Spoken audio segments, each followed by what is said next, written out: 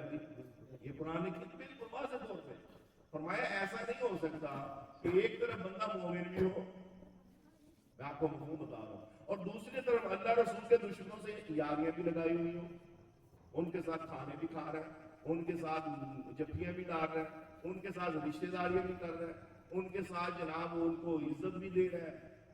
تو یہ سب دوستی یاری ان کی دلیل ہوتی ہے نا، جس سے دوستی ہو اسی کے ساتھ بندہ ایسا کرتا ہے، دشمنوں کے ساتھ تو نہیں کرتا۔ تو وہ اللہ رسول کے دشمنوں سے بھی دوستیاں رکھی ہوئی ہیں اور وہ ایمان کا بھی وہ مومن بھی ہو۔ فرمایا ایسا نہیں ہو سکتا یا رب جن لوگوں سے وہ یاریاں لگا رہا ہے اگر وہ اس کے سکے ہوں، پھر جیسے ہمارے لوگ کہتے تھے جی ان کی کریے رشتے داری بڑی گہری ہے، اللہ فرماتا وَلَوْ كَانُوا آبَاءَهُمْ، اور چاہے وہ دشمن خدا دشمن رسول کے باپ کیوں نہ ہو، او ابناءہم چاہے ان کے پتر کیوں نہ ہوں، او اخوانہم چاہے ان کے بھائی کیوں نہ ہوں، او عشیرتہم چاہے ان کے رشتہ دار کیوں نہ ہوں۔ فرمایا حبیب ایسا ہو ہی نہیں سکتا، بندہ مومن بھی ہو رب رسول کے دشمنوں سے یاریاں بھی لگائے، چاہے اس کا باپ بیٹا بھائی یا رشتہ دار کیوں نہ ہو۔ یہ قرآن نے ہمیں معیار دیا ہے، اور ہم کہاں پہ کھڑے ہیں؟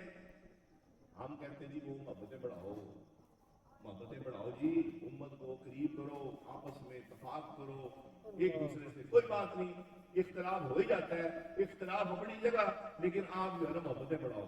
بھائی یہ دیکھنے میں تو بڑے اچھے جملے ہیں، لیکن کبھی آپ نے اس کی سنگینی پہ غور کیا؟ یہاں پر میں دعوے سے کہتا ہوں جتنے لوگ بیٹھے ہیں کوئی شاید ہی ایسا بندہ ہوگا جس کی اپنے کسی رشتے دار سے کھٹ پٹ نہ ہو۔ بھائی بھائی کے ساتھ کھٹ پٹ ہے، اور جناب اولاد کی ماں باپ کے ساتھ، ماں باپ کی اولاد کے ساتھ، رشتہ داروں کے ساتھ، مامے چاچے پھوپھی خالہ ان کے ساتھ کسی نہ کسی جگہ کھٹ پٹ ہے۔ اب میں آپ سے پوچھتا ہوں جب یہ نعرہ لگتا ہے محبتوں کا تو یہاں پر آپ رشتہ داریوں میں اپنی انا کی قربانی دے کے ان کے ساتھ تعلق کیوں نہیں جوڑتے؟ وہ کلمہ گو نہیں؟ یہاں پر ہمیں یہ سمجھ نہیں آتا فارمولا۔ اور جب ہم کہتے ہیں کہ یار یہ اللہ رسول کے دشمنوں سے دوستی نہیں لگانی، یہ تو قرآن کا فیصلہ ہے، ہم تو آپ کو وہ پیغام صرف دے رہے ہیں، پھر کہتے ہیں محبتیں بڑھاؤ۔ بھائی محبتیں بڑھانے کے لیے ضروری ہے کہ دونوں ایک پلیٹ فارم پہ آ جائے، ایک جیسے ہو جائے۔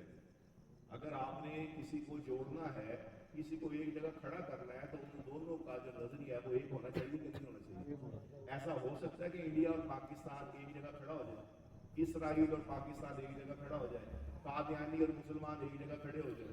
ایسا ہو سکتا ہے؟ نہیں۔ دو ہی صورتیں ہیں، یا تو انڈیا پاکستان کے ساتھ مخلص ہو جائے تو پھر اتحاد ہو سکتا ہے،